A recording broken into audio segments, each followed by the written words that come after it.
Cik. Assalamualaikum warahmatullahi wabarakatuh.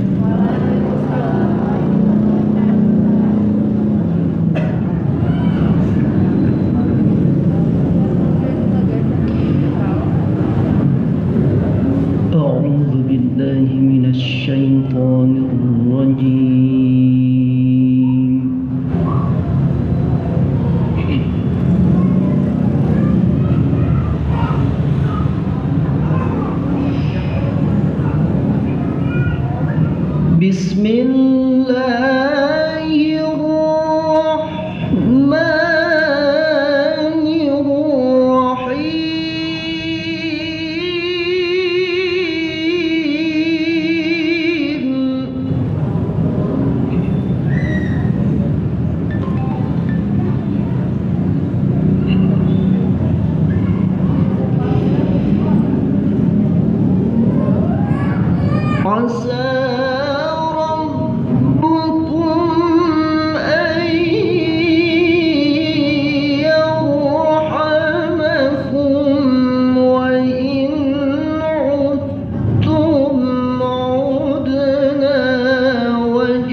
ويدعو الإنسان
وكان الإنسان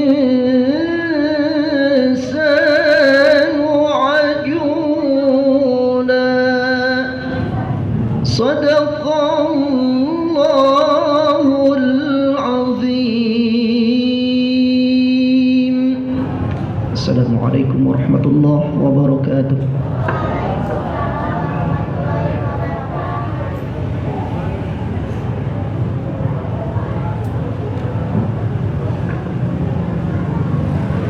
Baik, alhamdulillahirrabbilalamin, kita telah bersama-sama mendengarkan pembacaan ayat suci Al-Quran. Semoga dengan adanya pembacaan ayat suci Al-Quran ini dapat melancarkan acara kita pada hari ini hingga akhir nanti. Amin. Baik, selanjutnya adalah sambutan dari Ketua Prisma Masjid Besar Ciparai kepada Bapak Haji Ilham. Waktu dan tempat kami persilahkan.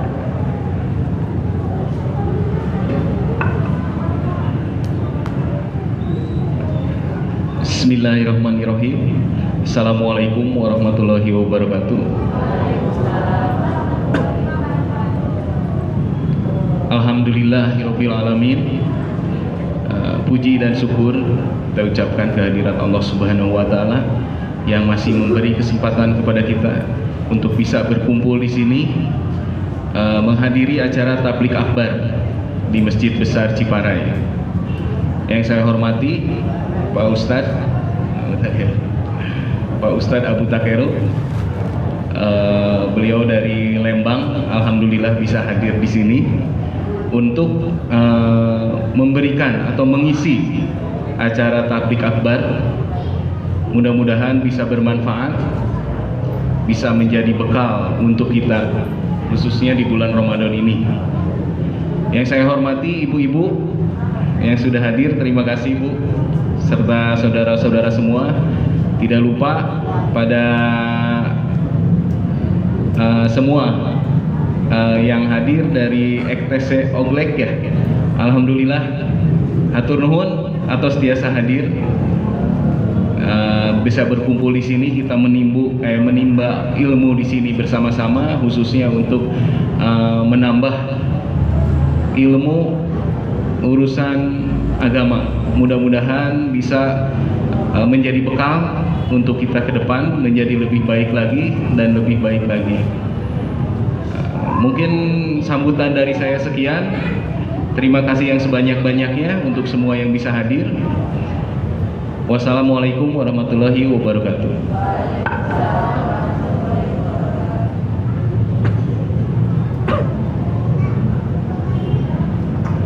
Terima kasih kepada Bapak Haji Ilham atas sambutannya. Baik, untuk mempersingkat waktu sebelum kita memasuki acara inti, saya akan serahkan kepada moderator acara kajian pada hari ini, yaitu kepada Kang Restu. Dipersilahkan untuk maju ke depan.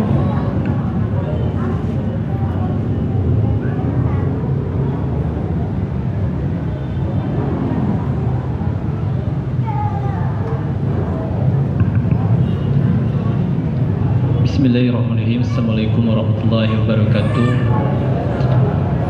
Di sini saya selaku moderator untuk kajian kita kali ini membahas tentang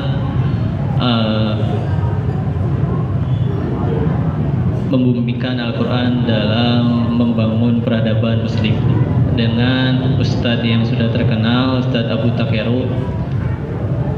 CV-nya akan saya bacakan. Untuk pendidikan formal, beliau dari SD PN Setiabudi, kemudian SMP Negeri 12 Bandung, kemudian EPIK dari Australia mutasi, kemudian SMA Negeri 2 Bandung. Untuk pendidikan Islamnya, beliau pernah menimba ilmu di EPIK Australia, kemudian juga di Imarat. Untuk pengalaman organisasi, beliau sebagai anti narkoba, kemudian ketua bidang tahsin Quran di Seman 2 Bandung, dan juga pembina serta penasehat dari komunitas Paradise Striver. Tanpa lama waktu dan tempat, saya persilakan kepada Ustadz Abu Takeru.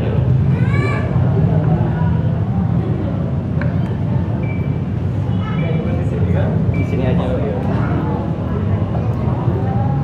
Cek. Assalamualaikum warahmatullahi wabarakatuh. Bismillah wassalatu wassalam ala rasulillah amma ba'du. Ya teman-teman semua, terima kasih yang udah hadir sore hari di sini. Perkenalkan, nama saya Rizal Fadli Nur Hadi. Itu Abu Takeru itu nama panggilan. Abu artinya apa? Ayah. Takeru bahasa Jepang bukan berarti ustadznya ustadz wibu, oke? Bukan ya. Wibu teh punten ibu bapak yang gak ngerti wibu teh artinya di Jepangan gitu ya. Takeru teh nama dari anak saya, alhamdulillah. Dengan izin Allah udah dikaruniai 3 orang anak kembar ya, yang 2 dan 3, dan sekarang bisa hadir ya teman-teman semua. Oke, sebelumnya karena panitia teh ngundang buat acara kajian remaja, pas hadir isinya campur. Ada bocil-bocil, masya Allah masih 3 tahun. Ada tete-tete, akang-akang, ada emak-emak dan bapak-bapak yang udah senior juga.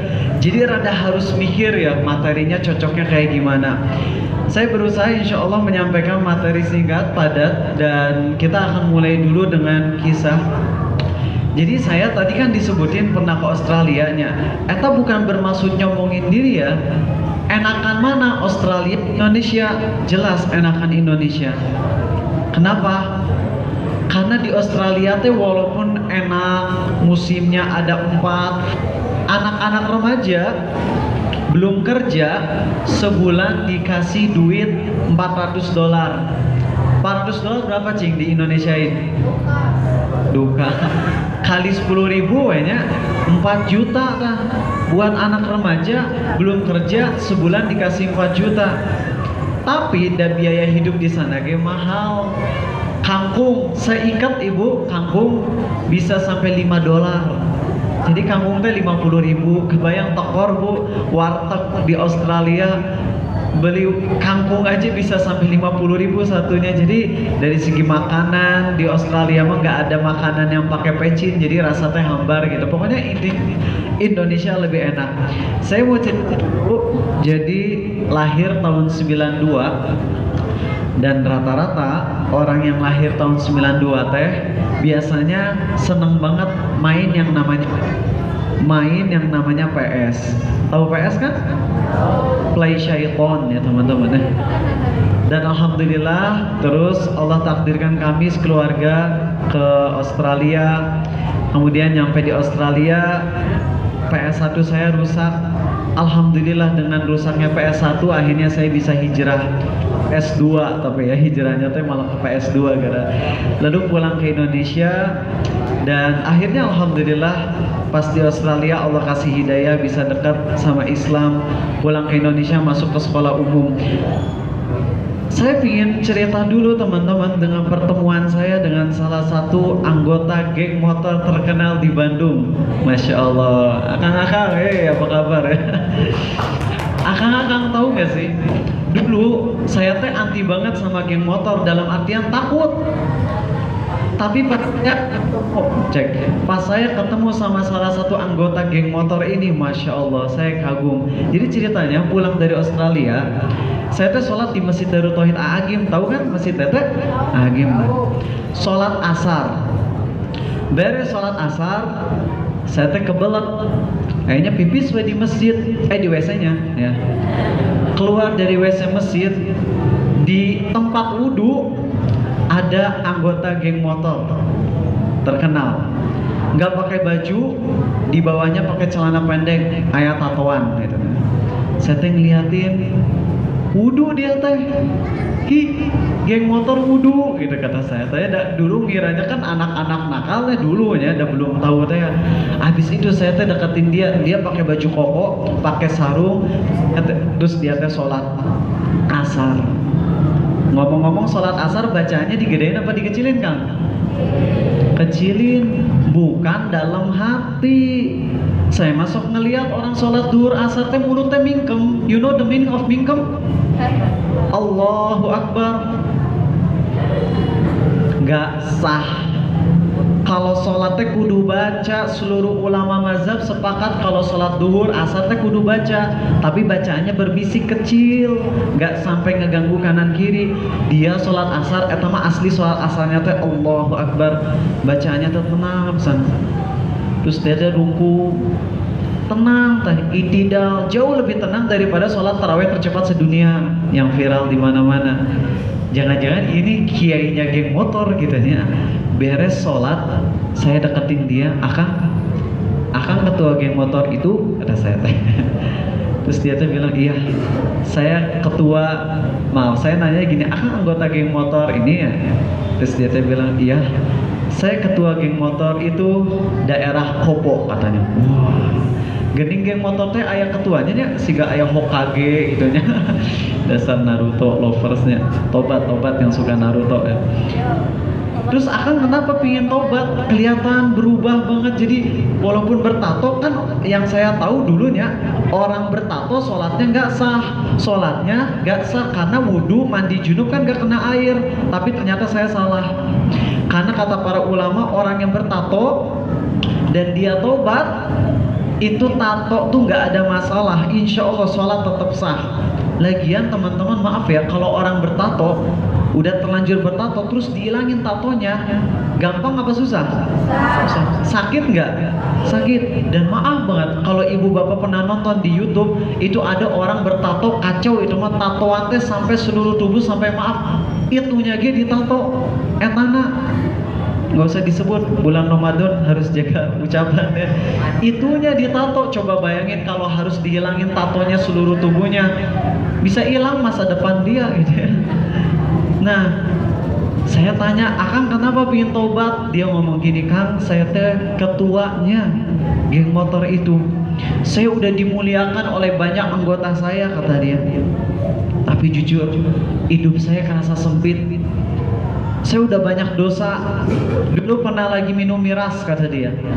Pas lagi minum miras, datang orang nasehatin saya langsung tebas pakai samurai, mati eta orang. Ya Allah, ini usianya baru sekitar 15 tahun udah jadi pembunuh. Gampang pisan eta bunuh. Siga main PUBG itu teman-teman. Udah bunuh orang coba. Bayangin ya, kalau ngebunuh orang nih teman-teman ya. Saya misalnya punya dosa, saya deh, Kang siapa namanya? Jadi korban moderator. Kang Galihnya misalnya. Kang Galih ngelakuin dosa besar, tapi dosanya hanya berkaitan Kang Galih dengan Allah. Taubat, Allah langsung terima. Minum miras, dosa besar nggak? Dosa besar. Tapi orang minum miras ya, udah mabuk peler. Beres minum miras dia nyadar, wah ini teh dosa besar, astagfirullah ya Allah. Terus dia taubat, langsung Allah ampuni. Tapi kalau dosanya berkaitan dengan orang lain, gibah, mak hati-hati ngegibahin mak lain ya.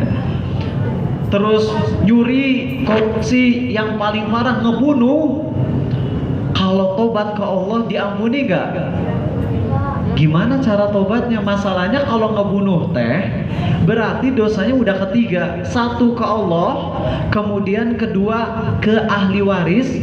Kalau saya bunuh Kang Galih, kan yang tersakiti bukan cuma Kang Galih doang.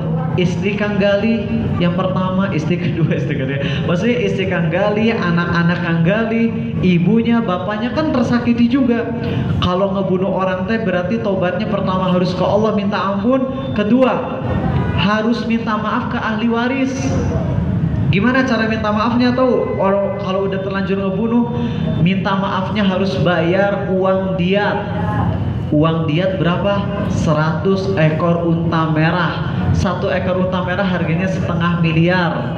Berarti kalau mau minta maaf kudu bayar 500 miliar. 50 miliar. Serem. Ketiga, anggap saya kaya, anggap saya teh crazy rich. Jangan crazy rich, bisa masuk penjara nggak?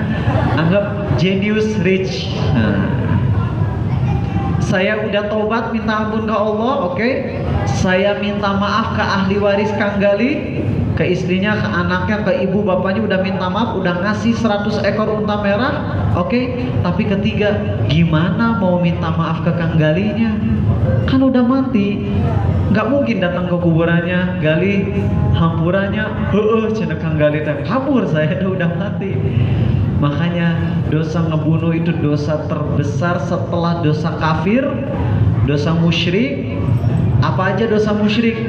Percaya sama pawang hujan, katanya di langit ada AC, Cina katanya yang kemarin terkenal tentang yang motor GP-nya nyewa pawang hujan, itu dosa terbesar. Datang ke dukun, cinta ditolak, dukun bertindak. Nah, eta dosa terbesar dalam Islam. Nyembelih untuk selain Allah, bangun rumah, sembelih kambing, tanam di bawah tanah, eta musyrik. Saya punya salah satu kenalan, dia sering didatengin sama Nyi Roro Kedul. Si Nyi Roro Kedul datang biasa pakai baju hijau gitu ya, dengan ya kayak ratu-ratu gitu, ratu gembrot merenya.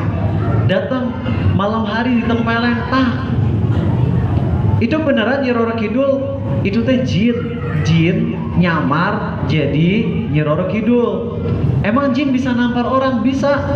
Ada hadisnya. Jin bisa nyuri, jin bisa gelut sama orang, bisa. Kalau jinnya nyamar jadi manusia, itu bisa nyakitin. Salah satu kenalan saya didatengin malam-malam rutin sama Nyi Roro Kedul Akhirnya datang ke orang pinter, ngakunya ustadz. Tapi si ustadznya bukannya nyaranin baca kursi, baca Quran, tapi malah nyaraninnya apa? Disaranin untuk bakar kemenyan. Musyrik atama. Hati-hati bu, kalau ibu kena sihir, ibu kena pelet, ibu kena santet, kalau datang ke ustadz yang bener mah nggak akan nyuruh yang aneh-aneh bu. Nggak akan ustadz nyuruh ibu kudu sembelih sapi seharga 22,5 juta.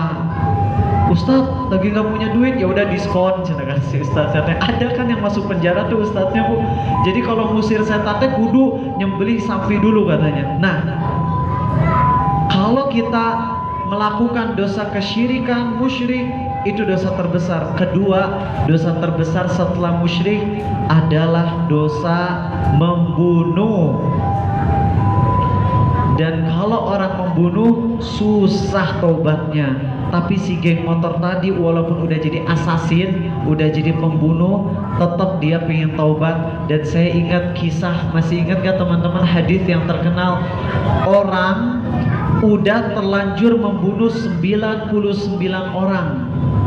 Dia pengen taubat. Si orang ini datang ke ustadz, bahasa kitanya gini ya, gue udah bunuh 99 orang nih, kira-kira kalau taubat Allah ampuni gak? Apa kata ustadznya? Hah? Sekarang baru mau tobat? Al-an? Sekarang baru mau tobat? Udah bunuh 99 orang baru mau tobat? Gak akan diampuni. Kan kesel eta pembunuhnya nya. Ya udah sekalian we bunuh nih satu orang, jadi pas 100 gitu. Alhamdulillah. Jadi pas ngebunuh 100 orang, beres ngebunuh 100 orang, si orang ini tetap pingin tobat, datang ke ulama sekarang mah. Syekh, bahasa kita ini hadisnya bunyinya nggak gini, saya mudahin biar biar lebih mudah untuk dipahami ya. Si pembunuh ini datang ke ulama terus bilang, wahai ulama, aku udah bunuh 100 orang, pingin tobat, Allah akan ampuni dosaku nggak? Apa kata ulama ini? Iya, tapi kamu harus hijrah dari kota yang buruk pindah ke kota yang baik. Akhirnya pembunuh ini hijrah benar teman-teman. Dari kota yang buruk dia pergi jalan ke kota yang baik. Di tengah jalan mati. Malaikat rahmat, malaikat azab datang. Kemudian debat malaikat rahmat dan azab. Ini orang masuk surga apa neraka nih? Akhirnya Allah utus satu malaikat untuk menengahi antara dua malaikat ini, dan kesimpulannya gini, oke, diukur kalau jarak orang ini ke kota yang buruk lebih dekat, masuk neraka. Kalau jarak ke kota yang baik lebih dekat, masuk ke surga. Taunya dia lebih dekatnya ke kota yang mana coba? Tahu? Yang baik apa yang buruk? Kota yang buruk. Ah, Ustadz beda. Ustadz saya mah bilangnya kayak kota yang lebih baik.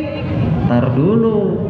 Kalau kita baca hadis Sahih riwayat Tirmidzi, itu sebenarnya si orang ini, anggap ajanya ini meja, ini kota buruk atau kota baik. Si orang ini, si pembunuh, matinya di sini, lebih dekat ke kota yang buruk. Dah baru berapa langkah udah mati.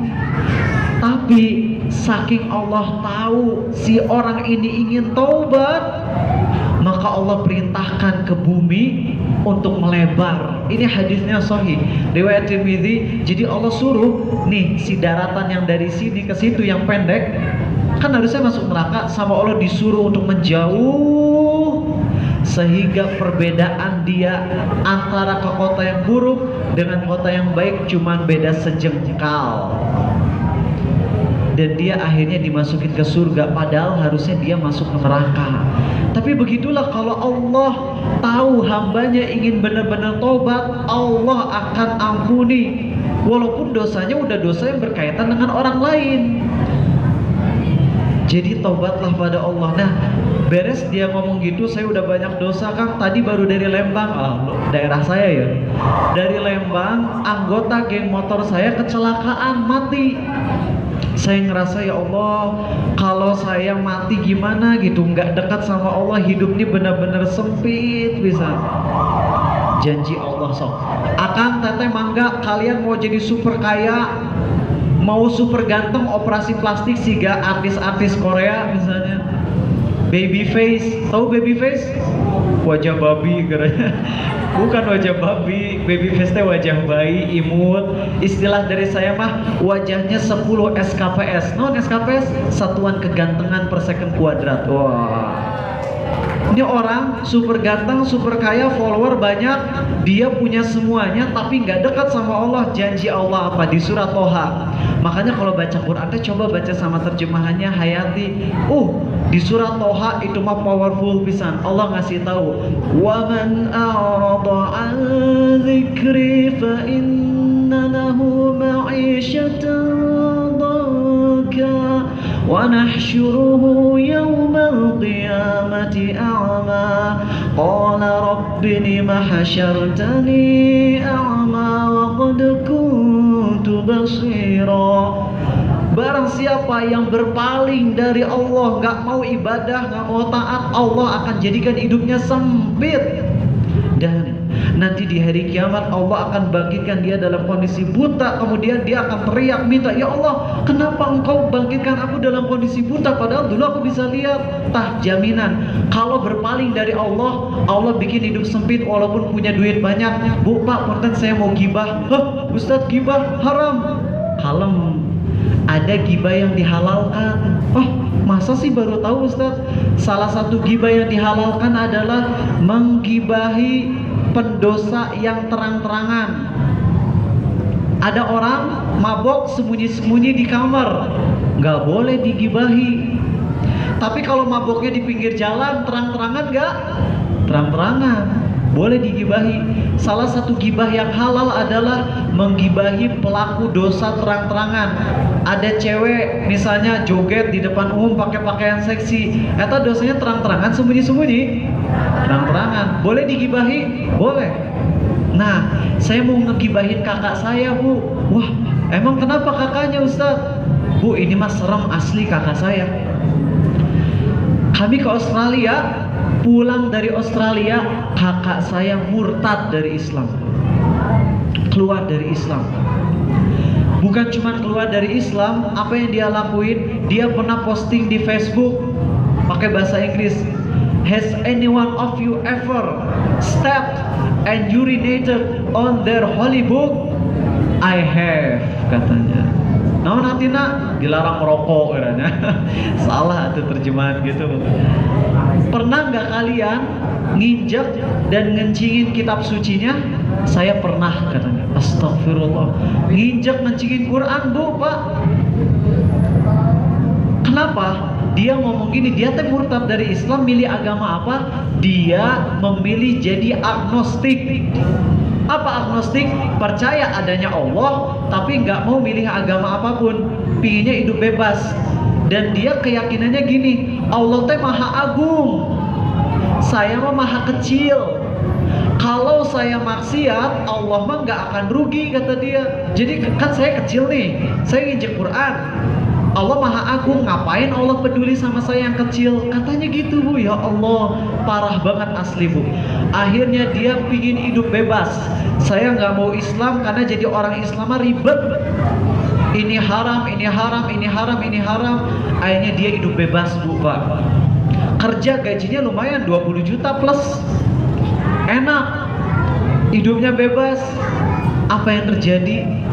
Dia walaupun hidupnya bebas, gak ada halal haram buat dia mah, sama Allah dibikin hatinya sempit Bu Pak. Gak enak asli ya mah. Akhirnya dia nyoba, ingin bahagia, nyobain ekstasi, bukan ekstasi, nyakannya puntennya, ekstasi dia nyoba. Bukan ekstasi, astagfirullah, salah satu jenis narkoba dia cobain tuh. Pas nyobain narkoba, ngefly, enak. Tapi habis nyobain narkoba, beres makan, besoknya udah gak ngefly lagi, udah gak enak lagi. Dia pingin nyari yang bikin hati bener-bener ngefly, enak, nyaman. Nyobain narkoba, kerasa enak, tapi besok udah hilang lagi enaknya. Akhirnya stres, hidupnya sempit. Di tahun 2018, dia mulai bingung, pingin nyari apa ya, kok aku hidup gak nyaman banget, padahal duit punya. Akhirnya nyoba jadi orang Hindu, jadi orang Buddha, jadi orang Kristen, semua tuh agama dia pilih, tetap hidup gak nyaman.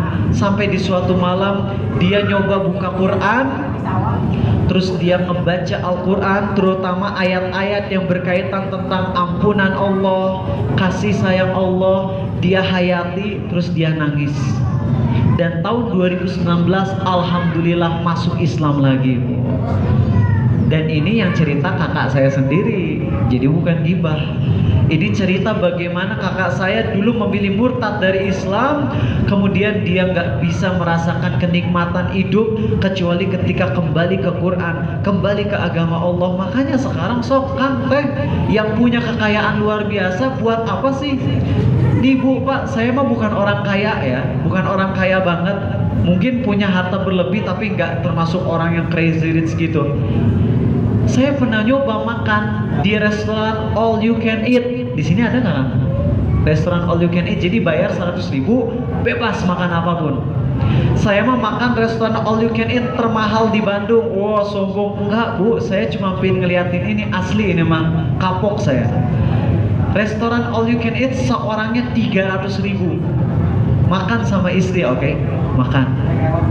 Karena 300.000 kan nggak mau rugi kan?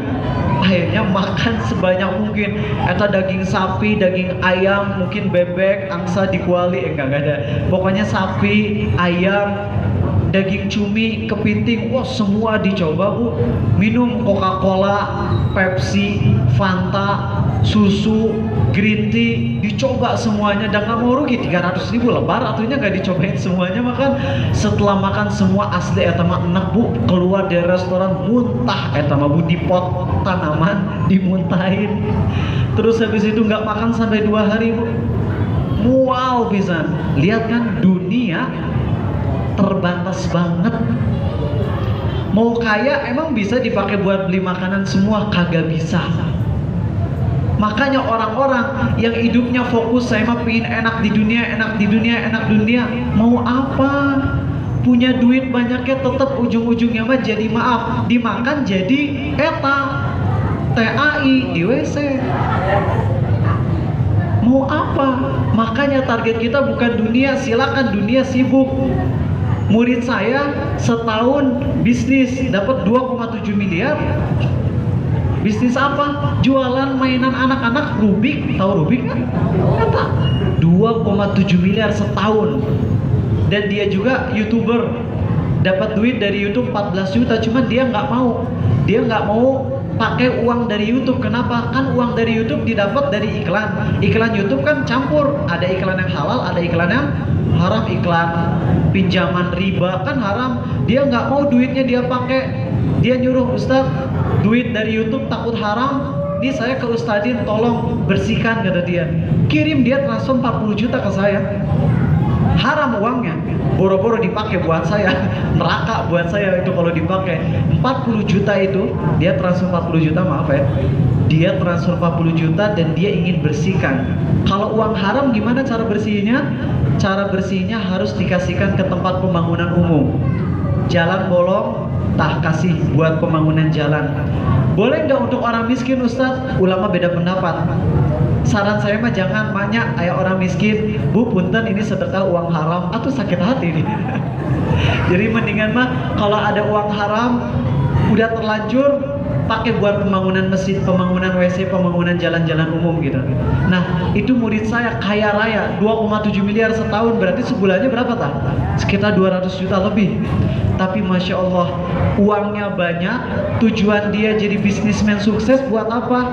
Biar bisa banyak bantu orang. Tuh kan enak. Kalau orang udah ngerti Quran, akhlaknya Quran, jadi kaya juga nggak sombong.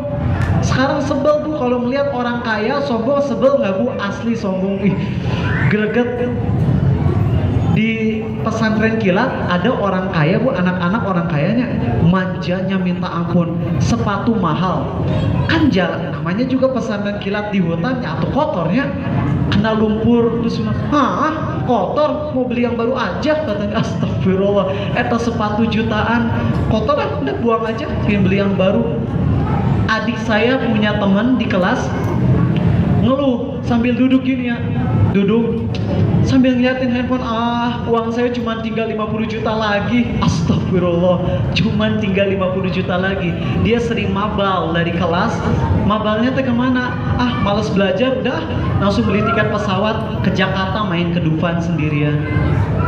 Sombong itu orang kaya, kalau udah sombong udah gemes aja kita.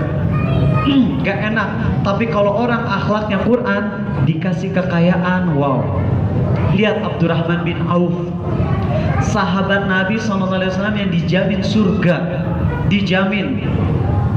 Tahu nggak kekayaan Abdurrahman bin Auf itu kalau dikerupiahin kurang lebih, saya pernah melihat ada orang yang berusaha ngitung dari hadis-hadis sejarah tentang kekayaan Abdurrahman bin Auf, kalau dirupiahin itu sekitar 100 triliun rupiah. Tahu apa yang terjadi? Hari Senin Abdurrahman bin Auf puasa sunnah, duduk, pas lagi duduk mau buka puasa, budaknya bawa makanan. Pas bawa makanan, Abdurrahman bin Auf kan mau buka puasa. Pas mau buka puasa, dia ingat sama kekayaannya yang luar biasa. Dia langsung ngomong gini, ya Allah, Hamzah, paman Nabi SAW, Mus'ab bin Umair, sahabat Nabi SAW, mereka berdua lebih baik daripada diriku, katanya. Tapi ketika Hamzah dan Mus'ab bin Umair meninggal, mereka berdua gak punya harta apa-apa kecuali kain yang kalau ditutupin ke kepala, kaki kelihatan, kalau ditutup ke kaki, kepala kelihatan. Sedangkan aku, Allah telah melimpahkan kekayaan bagiku di dunia. Aku takut kalau nanti di akhirat aku gak punya apa-apa lagi. Nangis tuh Abdurrahman bin Auf. Ya Allah, ada gak sih orang yang kaya yang seperti beliau gitu zaman now? Orang kaya zaman sekarang rata-rata petantang-petenteng. Bukan berarti gak boleh punya mobil mewah. Misalnya Kang Galih nanti sama Allah ditakdirkan jadi triliuner, bukan miliarder lagi, triliuner. Beli mobil yang merek bagus apa? Aborigin apa? Lamborghini kan, Lamborghini ya. Aborigin mereka suku pedalaman Australia ya. Beli Lamborghini mewah, boleh-boleh aja. Yang jangan tuh petantang-petantang sombong gitu. Punya Lamborghini tetep ari jalan di depan kampung mah buka eta. Assalamualaikum, punten ibu, punten. Kalau bisa sambil puntennya sambil kasih 50 juta ke ibu-ibu gitu. Jadi orang kaya kalau emang akhlaknya Quran beda. Gak jadi petantang-petantang sombong. Kesel saya emang ngelihat eta Crazy Rich yang masuk penjara, bukan yang Bandung, yang Medannya. Kan beli baju 500 juta, wow murah banget katanya. Beli jam tangan 6 miliar, wow murah banget. Eta gimana perasaan orang-orang miskin cobanya? sakit hati digituin walaupun nggak dia apa-apain, tapi ketika dia bilang 6 miliar murah banget, itu kan ya Allah nyakitin hati orang-orang miskin gitu. Makanya ayo jadilah orang-orang yang hidup di dunia itu silakan sukses di dunia, tapi targetnya akhirat surga. Dan saya mau akhiri ini, udah jam berapa? Udah hampir jam 5 nya. Tadi disuruh panitia 1 jam, udah hampir 1 jam. Oke, teman-teman nanti ada tanya jawab. Saya mau akhiri ini dengan salah satu ceramah yang luar biasa dari salah satu guru kami, Ustadz Muhammad Nuzul Zikri. Kalau teman-teman suka dengerin kajian beliau di Instagram, di YouTube, wah itu kajiannya keren banget buat anak-anak muda. Saya dengerin kajian beliau di mobil. Saya kan mau ngisi tahun 2019 mau ceramah di Jakarta, pingin hadir di kajian beliau, cuma lagi macet. Akhirnya saya streaming YouTube. Etama walaupun lagi di mobil, saya ngedengerin kajiannya. Ya Allah, saya pingin nangis bener. Hebat banget beliau, bahasanya lembut, nyentuh hati banget.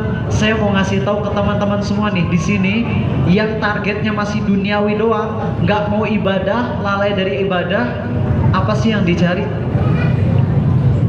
Saya ingin nyampein ke teman-teman semua tentang penghuni surga termiskin.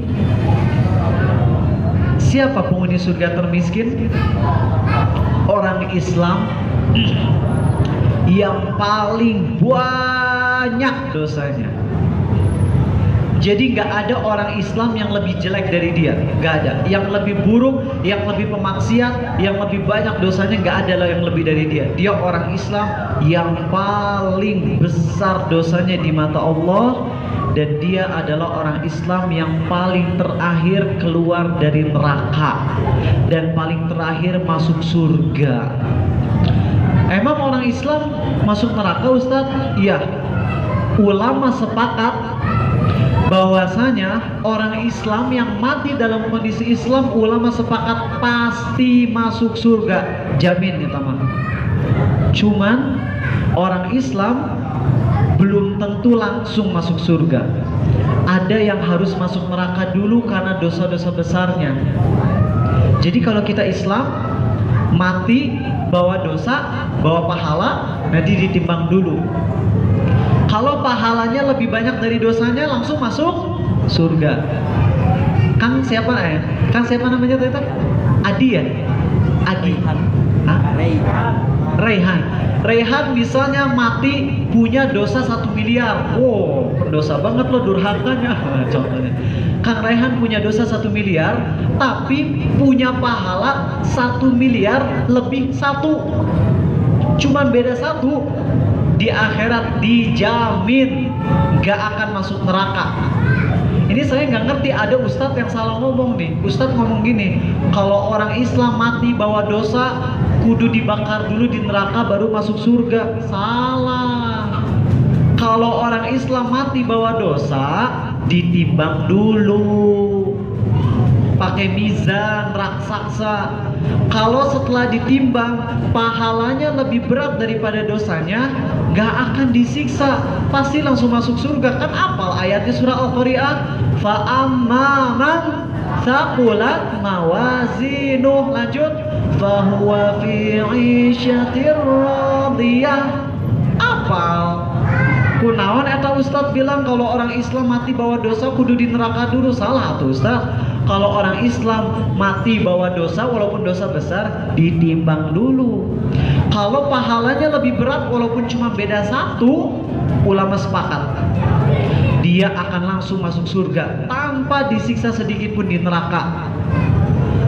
Kondisi kedua, orang Islam mati bawa dosa dan pahala sama persis. Nah, kalau sama persis, ada yang tahu nggak dia bakalan masuk mana? Yang tahu acungan tangan, kalau bener boleh pulang duluan. Ayo. Pahala dan dosa sama persis, masuk mana Kang? Al-Ahab, masuk mana Bu? Al-A'raf. Apa Al-A'raf? Al-A'raf surat ke-7, eta tempat tertinggi antara surga dan neraka. Mereka, kata Ibnul Qayyim, adalah orang yang paling terakhir masuk surga tanpa azab. Jadi orang yang pahala dan dosanya sama persis, mereka mereka juga gak akan disiksa sama sekali kata Ibnu Qayyim, tapi mereka harus tunggu dulu di Al-A'raf. Berapa tahun? Kata sebagian ulama 50.000 tahun. Jadi nunggu dulu 50.000 tahun. Nanti diputar ngelihat ke neraka. Pas mereka ngelihat ke neraka, mereka akan bilang, Rabbana la taj'alna ma'al qaumil zalimin. Pas dilihatin ke surga, mereka bilang, Salamun alaikum. Penghuni surga, Assalamualaikum. Mereka belum bisa masuk, tapi mereka pingin bisa masuk. Setelah 50.000 tahun nunggu, barulah sama Allah penghuni Al-A'raf langsung dimasukin ke surga tanpa disiksa di neraka sama sekali. Ketiga, orang yang dosanya lebih berat daripada dosanya, mereka akan masuk? Belum tentu ternyata. Masa Ustaz? Iya Bu, kan ibu hafal surat Al-Baqarah ayat ketiga dari terakhir, fayaghfiru liman yasha wa yu'adzibu man yasha. Baca tafsirnya Bu, apa maksudnya? Allah ampuni siapa yang Dia kehendaki, Allah siksa siapa yang Dia kehendaki. Maksudnya kata para ulama, itu orang Islam yang dosanya lebih besar daripada pahalanya. Saya ulang ya biar gak liar. Kelihatannya ibu-ibu udah mulai serius. Wah gitu ya. Namun Ustaz, di sini mah gak pada nyatet. Insya Allah saya yakin karena otaknya encer-encer. Tahu kan otak encer, jadi dapat materi langsung cair, hilang semua gitu ya. Saking encernya. Oke, saya ulang Bu. Nabi SAW juga suka ngulang ya kalau ceramah. Gini, orang Islam kalau mati ditimbang di hari kiamat, ditimbang pahalanya lebih besar daripada dosanya, dijamin langsung masuk surga. Surah Al-Qari'ah, hafal tak Ibu? Kedua, orang Islam dosa dan pahalanya sama persis, mereka akan langsung masuk surga tapi nunggu dulu di Al-A'raf. Jelas. Pahala dan dosa sama persis, akan masuk surga juga, cuma nunggu dulu pending di Al-A'raf. Ketiga, orang Islam yang dosanya lebih berat daripada pahalanya, maka mereka itu terserah Allah. Kalau Allah kehendaki, fayaghfiru liman yasha. Kalau Allah kehendaki bisa langsung masuk surga tanpa disiksa dulu. Kalau Allah kehendaki akan disiksa dulu sesuai kadar dosanya.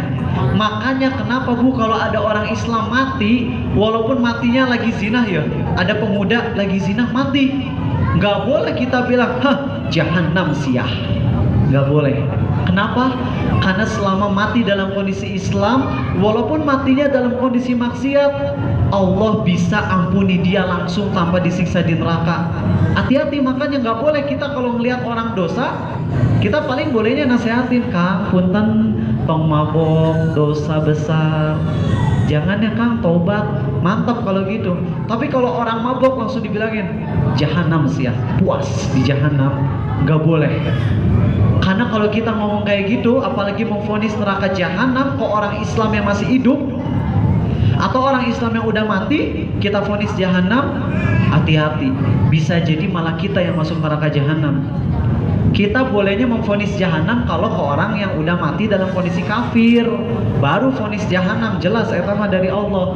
Tapi kalau ke orang yang masih hidup, mau Islam maupun orang kafir, nggak boleh kita vonis neraka. Kalau orang kafir masih hidup, masih bisa tobat nggak? Masih. Makanya nggak boleh divonis neraka. Nah, oke. Jadi sekali lagi saya ulang, saya akan ceritakan orang termiskin di surga, yaitu muslim yang paling lama dibakar di neraka, tapi dia tidak melakukan dosa-dosa pembatal Islam. Apa aja dosa pembatal Islam? Musyrik, tadi udah disebut, percaya ramalan bintang, nyembelih untuk jin, main-mainin agama atau nu dijadikan konten TikTok, lagi sholat terus joget, lagi sholat freestyle, sujud freestyle, eta main-mainin Islam, pelakunya murtad kalau kayak gitu. Makanya teman-teman, sok kalian berdosa, tapi satu aja, please jangan melakukan dosa pembatal Islam. Makanya pelajari itu pembatal-pembatal Islam. Saya udah ada ceramah di YouTube judulnya Abu Takeru 10 pembatal keislaman. Kalau mau tahu silahkan bisa tonton dan jangan lupa subscribe karena subscribe itu gratis. Oke teman-teman ya. Tonton di YouTube lah 10 pembatal keislaman. Serem eta mah asli. Banyak orang Islam jatuh ke dosa-dosa pembatal keislaman. Main-mainin sholat, main-mainin Quran. Quran dijadikan bahan lelucon. Itu murtad. Nah, orang Islam yang ini ibu bapak, dia teh pendosa besar, mungkin zina, mungkin mabok, tapi dia nggak pernah melakukan pembatal Islam. Jadi dia di neraka, sama Allah dikeluarin dari neraka. Wujudnya udah berupa manusia yang udah gosong seluruh tubuhnya. Ini hadisnya ada di dalam riwayat Bukhari, Ahmad, dan lain-lain sahih. Cuman saya sekali lagi persimpel biar nggak terlalu panjang hadisnya. Dia keluar dari neraka udah gosong, terus dia bilang gini, ya Allah, palingkan wajahku dari neraka ya Allah, karena panasnya neraka begitu membakar. Allah bilang, kalau aku kabulkan permohonanmu, mau minta apa-apa lagi nggak? Janji ya Allah nggak akan minta apa-apa lagi. Aku cuma minta wajahku dipalingkan dari neraka, nggak mau ngelihat neraka. Allah kabulkan. Diputer weh ke arah surga. Dia ngelihat surga dari jauh. Asa jadi pingin masuk surga dia kan ya. Cuman tadi udah janji nggak akan minta apa-apa lagi kan. Akhirnya dia teh bilang, ya Allah, dekatkan aku ke surga. Allah bilang, tadi kamu kan udah janji nggak akan minta apa-apa lagi. Terus dia bilang, ya Allah, jangan biarkan aku jadi orang yang paling sengsara, ya Allah, ya Allah, ya Allah. Please gitu bahasanya ya. Dekatkan aku ke surga. Akhirnya Allah bilang, kalau aku kabulkan permohonanmu, mau minta apa-apa lagi nggak? Janji nggak akan. Nah, disimpan di depan pintu surga, tapi nggak bisa masuk. Ngeliatin, surga enak. Akhirnya dia minta, ya Allah, masukkan aku ke surga. Sama Allah dimarahin nih orang, tapi akhirnya Allah masukin ke surga. Dan tubuhnya sama Allah dibanjur dengan air kehidupan. Mulai tumbuh jadi putih badannya, tapi di jidatnya ada simbol.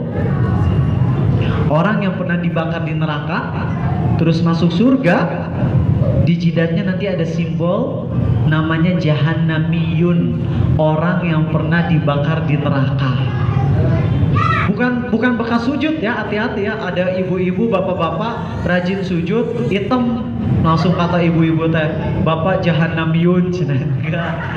Jahannamiyun mah orang yang pernah dibakar di neraka, bukan bekas sujud, bukan. Nah Bu, setelah masuk surga, tahu apa yang terjadi setelah masuk surga? Allah akan kasih dia salah satu kerajaan dari raja-raja dunia. Siapa raja dunia? Sebut satu raja yang masih hidup sekarang. Raja apa? Salman mah kejauhan di Arab. Yang dekat Indonesia apa ya? Jokowi. Atau mah Hokage Indonesia atau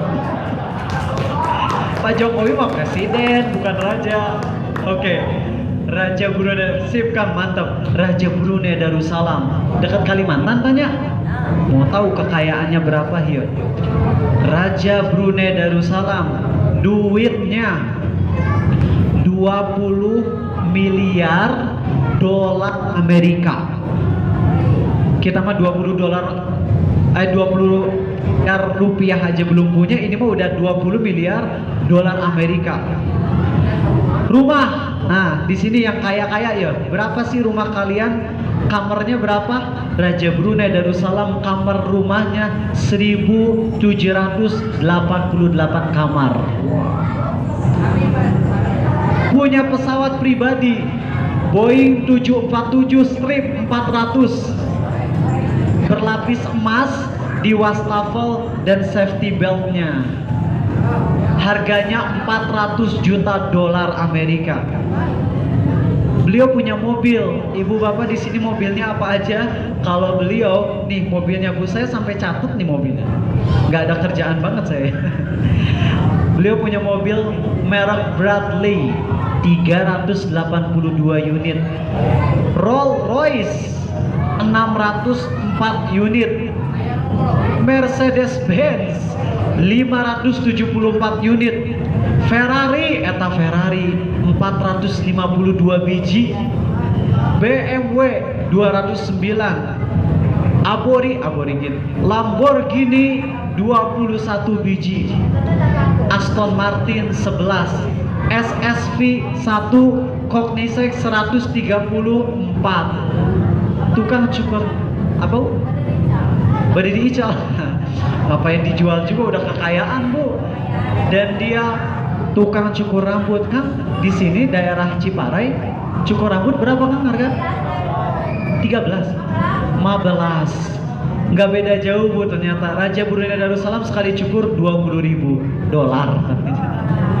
Dan tukang cukur rambutnya teh nggak main-main. Bukan dari Brunei Darussalam, ngambil dari London, pakai pesawat first class, setengah miliar bolak-balik tiketnya, dikasih $20.000. Bu pak, eta kerajaan ini penghuni surga terendah. Apa kata Allah?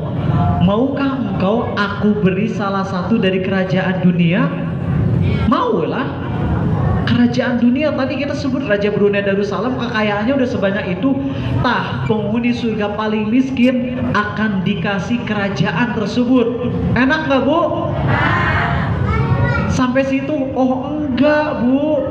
Apa kata Allah? Ternyata bukan cuman kerajaan dunia. Tadi udah dikasih tak kerajaan, anggap weh Raja Brunei Darussalam dapat dia. Ternyata apa kata Allah? Untukmu sebanyak itu pula, untukmu sebanyak itu pula, untukmu sebanyak itu pula, untukmu sebanyak itu pula, untukmu 10 kali lipatnya. Jadi penghuni surga paling miskin itu akan dapat 50 kali lipat kerajaan dunia. Allahu Akbar. Ini paling miskin bu. Gimana kalau kita dapat Firdaus? Eta paling miskin dan eta ge dibakar dulu di neraka paling lama. Kita targetnya jangan itu bu, jangan. Bapak-bapak, adik-adik, jangan sampai target kita jadi orang itu. Karena itu teh orang miskin di surga dan kudu masuk neraka dulu. Kita targetnya langsung masuk surga. Saya cuma punya saran, please, dan Kak Akang Teteh, please. Kalian pendosa sebesar apapun, zina, mabok, judi, dosa besar ada semua. Please, saya cuma minta satu hal.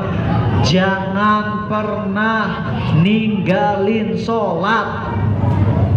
Kenapa? Karena ninggalin sholat berdasarkan kesepakatan ulama, eta dosanya lebih parah daripada mabok, zina, mencuri, judi. Bukan berarti saya bilang sok mangga zina, sok mangga judi, enggak, bukan gitu, jangan salah paham. Tapi gini nih, kalau kalian pernah ngeliat ada orang mabok, zina, judi, tapi masih sholat, eta di mata Allah orang ini jauh lebih baik daripada orang yang gak pernah zina, gak pernah nyuri, gak pernah mabok, tapi gak sholat. Paham gak? Fahim tuh? Bagus, ini jawabannya dikeren. Fahim tuh? Naam. Fahim nak, bagus ya. Jadi please, saya mah suka nyuruh bu pak. Murid-murid saya, jemaah saya macem-macem. Ada yang suka zina, ada bahkan yang nge-DM Instagram kata nu parah pisan bu pak. Ya Allah, Ustadz mau curhat dong. Oke, curhat apa? Saya punya kelainan seks. Saya ngira kan homonya. Oh kamu suka sama cowok ya? Cowok suka sama cowok lagi? Bukan Ustadz, saya kelainan seksnya bukan homo. Terus apa? Lesbi? Bukan, dan saya cowok. Ini masa cowok lesbinya? Saya kelainan seksnya saya nafsu sama ayam. Astagfirullah.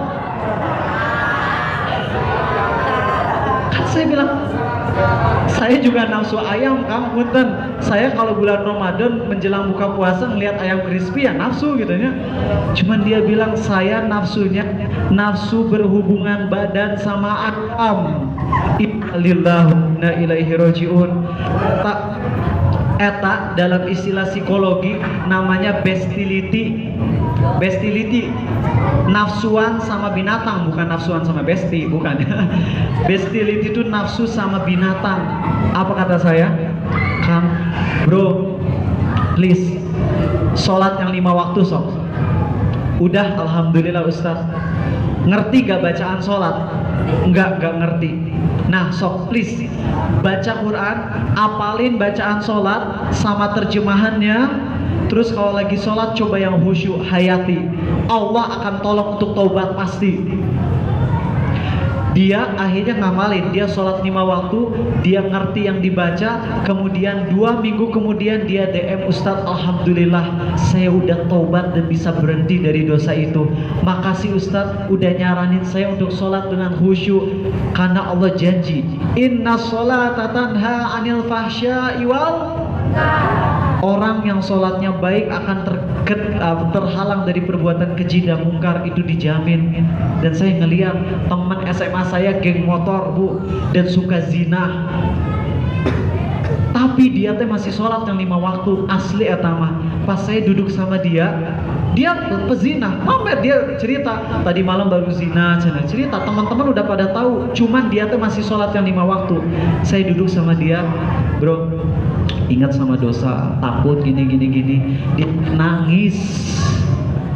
Orang yang masih sholat walaupun pemaksiat, dijamin dia akan tersentuh hatinya lebih mudah daripada yang gak pernah sholat. Anak pesantren ada gak yang gak sholat? Ada. Anak pesantren, keluaran pesantren tapi jarang sholat, malah pacaran.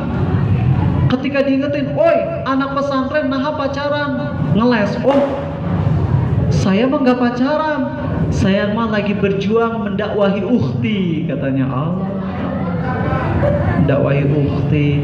Nah atuh jalan-jalan pegangan tangan meni mesra. Lang anak pesantren teh ada ngerti Islam gitunya. Oh kalem, kami mah jalan-jalan pegangan tangan juga sambil istighfar bersama. Cenah astagfirullah. Kacau. Makanya itu nasihat saya, please, kalau kalian mau jadi orang yang insya Allah taubat, 1, sholat dilakuin sob. Walaupun masih mabok, walaupun masih zina, walaupun masih ngelakuin dosa-dosa besar, sholat jangan ditinggalin. Selama masih ngejaga sholat, Allah akan lebih mudah kalian dapat hidayah dari Allah. Allah berfirman, innama tunzirul ladzina yakhshawna rabbahum bil ghaibi wa aqamus shalah. Orang yang masih sholat kalau dinasihatin tuh gampang takut sama Allahnya. Jadi please sok yang masih pendosa, sholat dijaga yang 5 waktu, puasa Ramadan dijaga, sholat usahain ngerti minimal Al-Fatihah, apalin terjemahannya tah, biar pas lagi sholat teh baca ihdinas siratal mustaqim, tunjukkan kami ke jalan yang lurus, coba hayati yang khusyuk, Allah kasih hidayah insya Allah. Baik, itu aja dari saya, udah 1 jam lebih. Dan sebelum masuk ke tanya jawab, saya punya request, please bisa ibu, bapak, akang, teteh yang punya Instagram, buka Instagramnya. Tebak saya mau ngapain, Cing? Mau nyuruh nge-follow. Silakan buka aplikasi Instagram. Kemudian setelah buka aplikasi Instagram, teman-teman silakan follow Abu Takeru 0. Udah. Yang belum sok nge-follow, saya pengen ngeliat gini deh. Yang udah nge-follow, unfollow dulu terus follow lagi, biar saya ngeliat namanya ya. Abu Takeru 0 sok. Yang udah nge-follow di-unfollow dulu, di-unfollow terus follow lagi. Yang belum nge-follow sekarang Abu Takeru terus angka 0. Wih, Masya Allah. Ada Teh Silpa, Teh Silvi, Rikan, Masya Allah. Ayo yang cowoknya pada kemana nih? Cowok-cowok gak pada pakai Instagram, Mas. Oh, Jaim, jaga iman, Masya Allah ya. Nggak bikin Instagram. Abu Takeru terus angka 0 ya. Oke, Masya Allah teman-teman, terima kasih. Ternyata banyak juga kalian pengguna Instagram. Gunakan Instagram untuk dapetin materi-materi ilmu Islam ya. Saya insya Allah selalu update hampir tiap hari ilmu Islam. Tahu nggak kalian bisa dapat malam Lailatul Qadar? Tahu nggak cara dapat Lailatul Qadar yang paling cetek, paling gampang? Mau tahu? Asli? Yang cowok kalau mau dapat malam Lailatul Qadar, kata Imam Syafi'i, ini bukan saya yang ngomong, Imam Syafi'i yang ngomong, kalian sholat Isya berjamaah di masjid dan sholat subuh berjamaah di masjid pasti dapat Lailatul Qadar. Hah? Kenapa? Karena Nabi SAW bersabda, barang siapa sholat Isya berjamaah di masjid, dia dapat pahala seperti sholat setengah malam, dan kalau dilanjut sama sholat subuh berjamaah di masjid, maka dia dapat seperti pahala orang yang sholat semalam suntuk tanpa tidur. Berarti kalau kalian sholat Isya dan subuh berjamaah di masjid, kalian kehitung sebagai orang yang beribadah seperti malam tanpa tidur.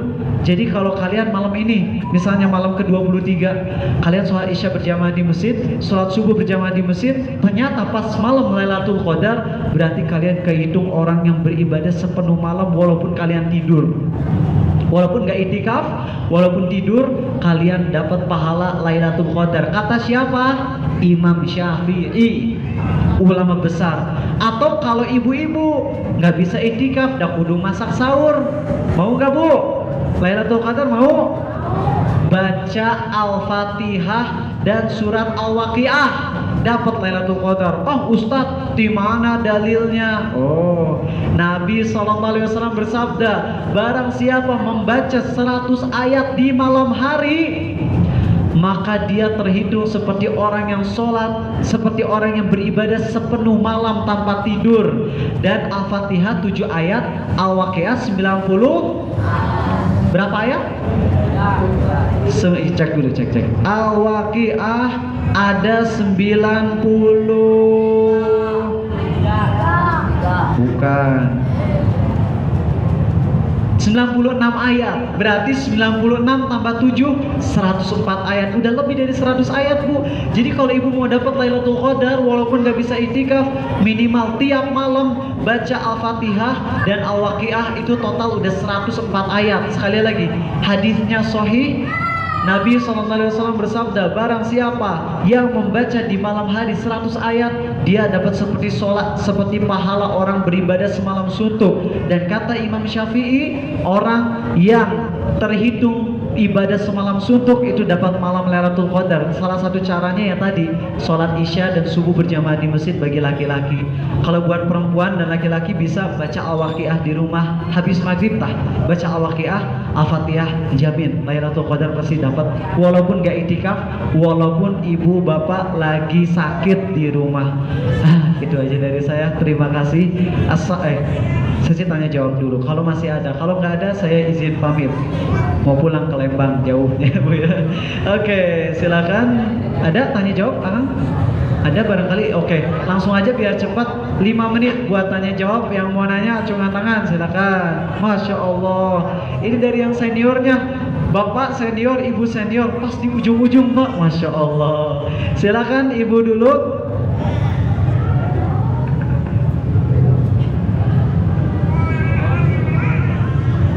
Bismillah, Assalamualaikum warahmatullahi wabarakatuh.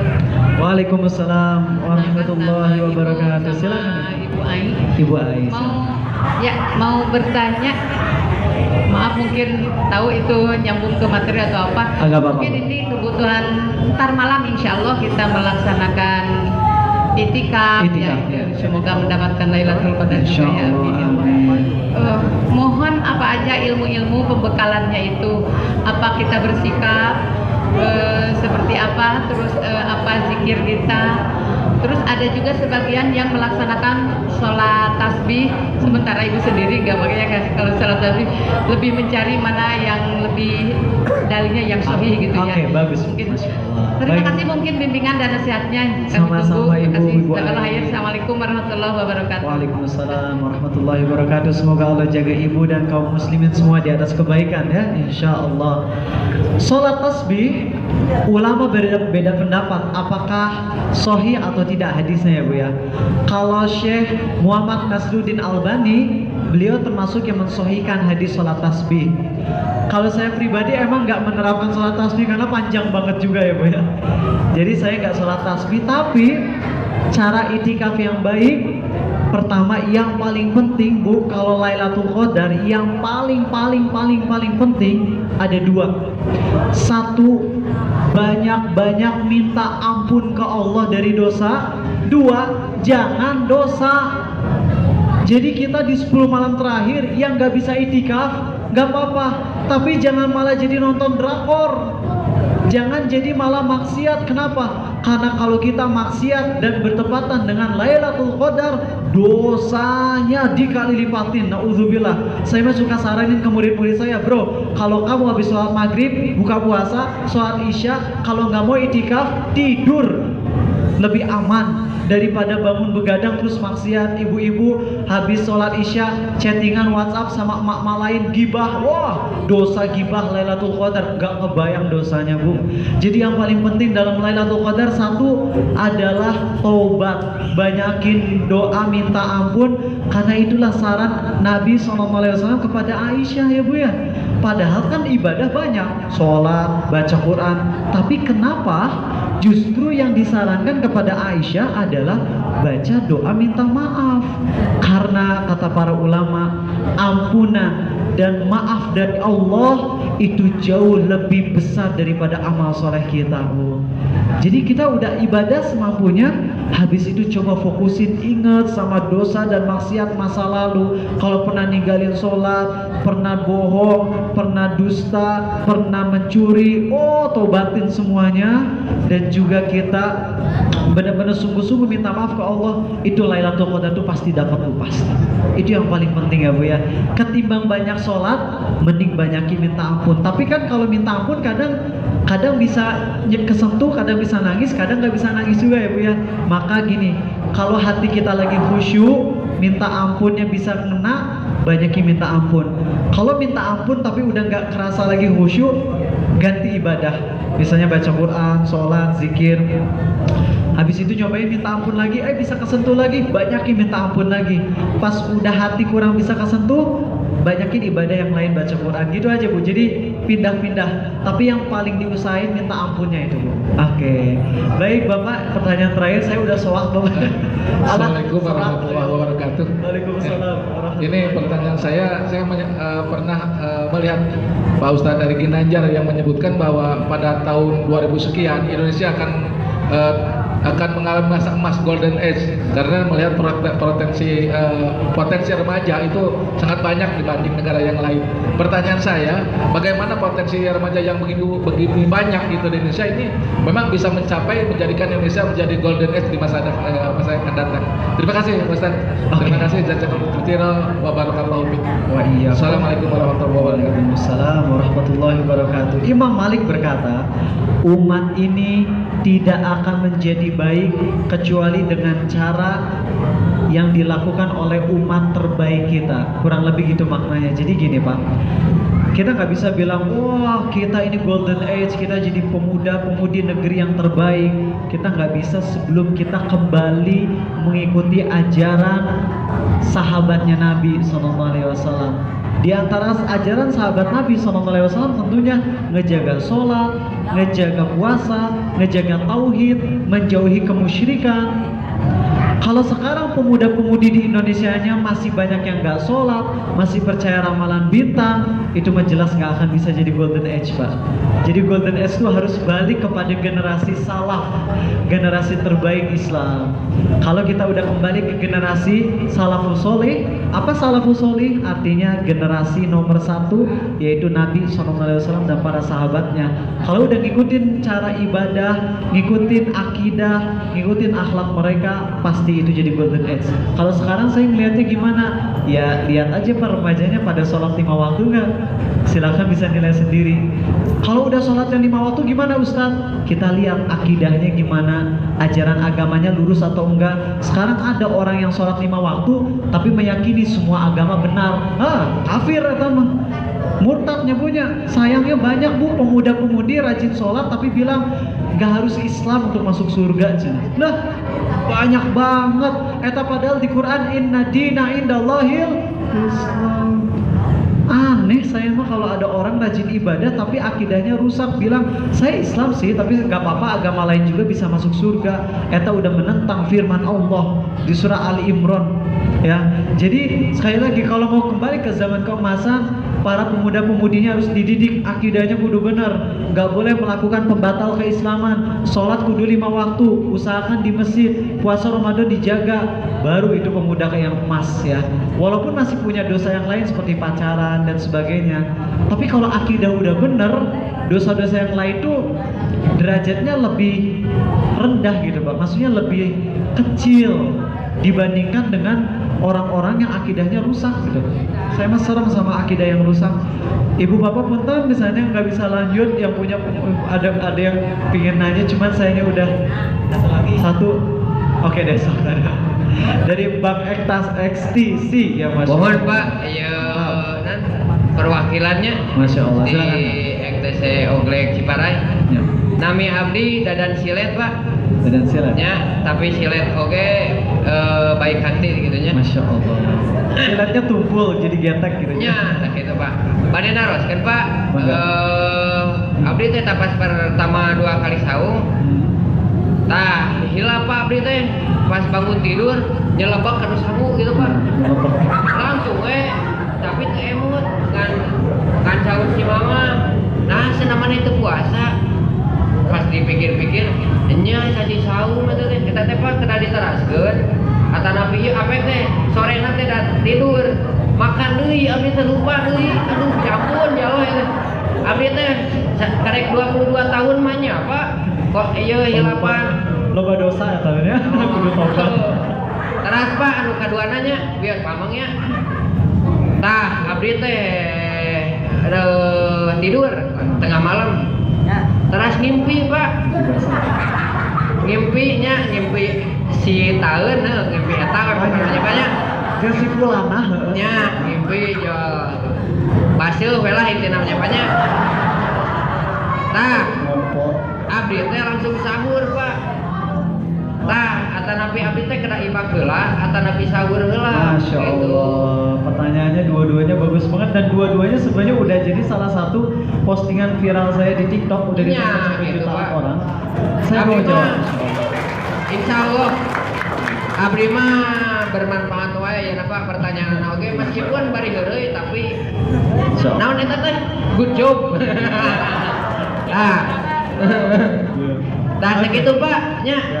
Wassalamualaikum warahmatullahi wabarakatuh. Waalaikumsalam warahmatullahi wabarakatuh. Assalamualaikum. Oke, pertanyaan yang kedua dulu, ini banyak yang terjadi sama anak-anak remaja. Saya juga dulu liar Bu, kan bangun-bangun teh mimpi basah euleum. Kumahanya kalau misalnya mandi dulu nanti gak sahur. Kalau sahur dulu bisi subuh belum mandi bisi gak sah. Ternyata Nabi kita SAW, apa kata Aisyah? Nabi kita SAW pernah udah masuk waktu subuh dalam kondisi junub, belum mandi junub, dan para ulama menyatakan bahwasanya orang yang di waktu subuh dia masih junub gak apa-apa, puasa tetap sah, tapi dia wajib mandi karena kudu sholat subuh. Jadi kalau misalnya kita bangun jam 4 atau kita misalnya bangunnya setengah 4, masih banyak waktu, tapi kita malas mandi dulu dan masih dingin, pingin sahur dulu, nggak apa-apa.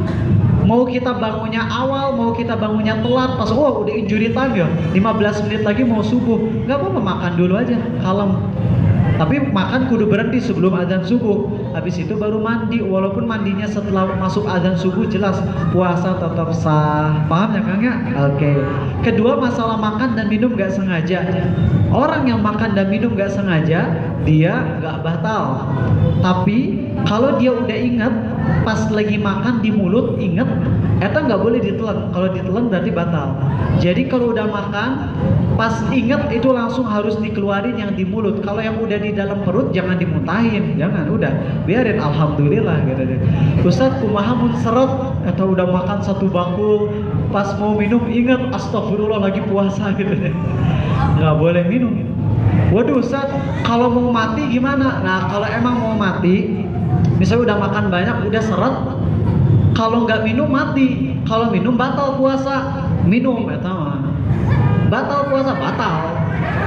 Iya, cuman daripada mati mending minum gitu ya, karena pada saat itu mah kondisinya darurat. Tapi kalau makan seret, tapi kalau nggak minum pun masih hidup, nggak akan mati, nggak akan pingsan, maka nggak boleh minum pada saat itu ya. Pokoknya kalau kita lupa, jelas itu nggak dosa, nggak batal gitu.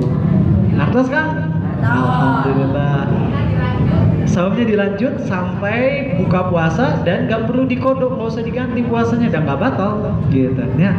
Gimana kalau orang, nah ini ada yang banyak yang nggak tahu nih, ada orang misalnya dia teh batal puasa, misalnya dia nggak gimana ya, ada orang ngebatalin puasanya makan dan minum itu teh. Ada nggak usah Bu, ini rada susah pembahasan fikihnya. Pokoknya intinya kita harus ngejaga puasa Ramadan kita, jangan sengaja ngebatalin, kecuali kalau memang kita boleh ngebatalin yang syar'i, haid jelas batal, boleh makan dan minum. Orang yang lagi safar keluar kota boleh ngebatalin. Orang yang sakit, yang kalau nggak makan dia bisa makin sakit seperti mah gitu ya. Sakitnya sakit jempol mah jangan jadi nggak puasa gitunya. Ya, itu boleh ngebatalin puasa. Tapi walaupun kita nggak wajib puasa, kalau lagi sakit nggak boleh makan di depan umum. Ini yang penting lah. Banyak orang yang sengaja, ada saya mah lagi nggak puasa, lagi haid, makan di depan umum, itu dosa. Nggak boleh. Tetap walaupun kita nggak wajib puasa karena lagi sakit atau haid, kita harus tetap memuliakan bulan Ramadan. Dimana di bulan Ramadan Allah perintahkan menahan makan dan minum, maka kita pun nggak boleh makan dan minum terang-terangan di depan orang walaupun kita lagi nggak puasa karena sakit. Jadi kalau lagi nggak puasa, saya pernah nggak puasa karena perjalanan keluar kota capek banget.